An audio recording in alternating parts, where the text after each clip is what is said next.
দণ্ডবিধি 1860 এর 81 ধারায় বলা হয়েছে, ক্ষতির সম্ভাবনাময় কাজ অপরাধের অভিপ্রায় ছাড়া করা হলে তা অপরাধ হবে না। ক্ষতির সম্ভাবনাময় কাজ ক্ষতির উদ্দেশ্য ছাড়া মানুষ বা সম্পত্তি রক্ষার জন্য সরল বিশ্বাসে কোনো কাজ করা হলে তা অপরাধ বলে গণ্য হবে না।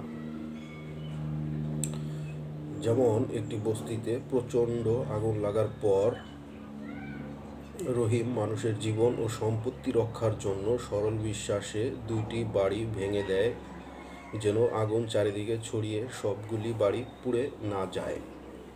এখানে রহিম যে কাজটি করছে, রহিমের সে কাজটি অপরাধ হিসেবে গণ্য হবে না, অপরাধ বলে গণ্য হবে না দণ্ডবিধি 1860 এর 81 ধারা অনুসারে। ধন্যবাদ।